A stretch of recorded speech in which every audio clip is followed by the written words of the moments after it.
What if everything you thought about prayer was only the surface, and Jesus meant something far deeper? You've been taught that prayer is just about asking, waiting, and hoping, but Jesus revealed a shocking truth. True prayer isn't a ritual, it's a realm. It's not something you do when you're desperate. It's where you go to remember who you are. That's why when the disciples asked Jesus how to pray, he didn't teach them formulas. He revealed alignment. Your kingdom come, your will be done, on earth as it is in heaven. Those words weren't just poetic. They were a blueprint, because real prayer isn't about moving God's hand.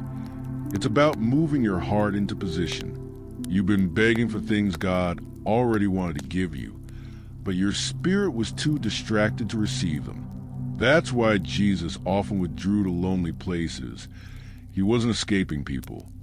He was stepping back into clarity. In Matthew 6, he warned us not to pray like the hypocrites, loud and performative, thinking many words would twist God's arm. No, he said your Father already knows what you need before you ask. The real question isn't, will God hear me?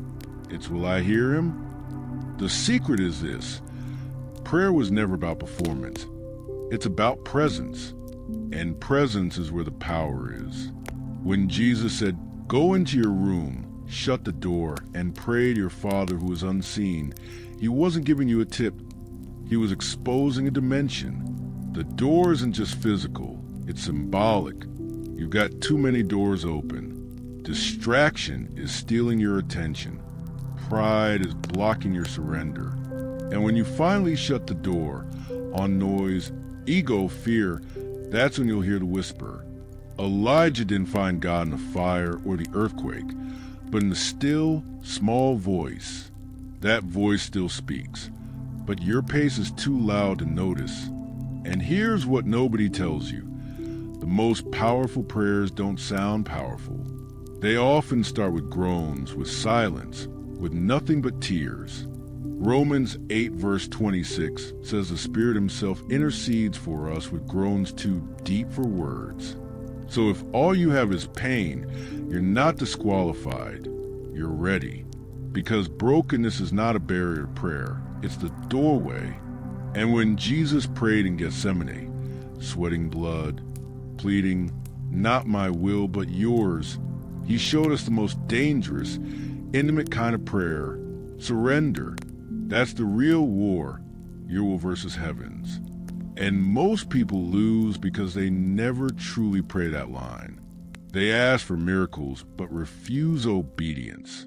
They quote scriptures but won't quiet their spirit.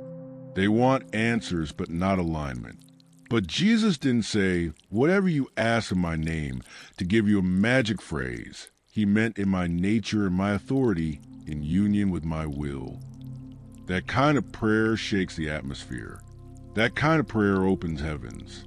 That kind of prayer turns storms into testimonies. But it starts with surrender. That's the warning. If you treat prayer like a wish list, you'll miss its wonder. You'll talk, but never listen. You'll ask, but never transform. And you'll walk through life thinking God is silent, when he's been speaking in a frequency you never tuned into. Prayer isn't about length. It's about connection. And the most dangerous lie is that you need to feel something for it to work. No, you need to be somewhere for it to matter. In the presence, in the surrender, in the stillness. Jesus didn't die just to give you access to heaven. He lived to show you how to access it now. And prayer is the gateway. So the question is not whether you pray. The question is, are you praying the way Jesus really taught? Have you entered the realm where his will becomes your desire, where your soul stops wrestling and your spirit starts listening? Because that's where mountains move. That's where peace descends. That's where heaven invades earth. And if you've never been there, don't stop until you are.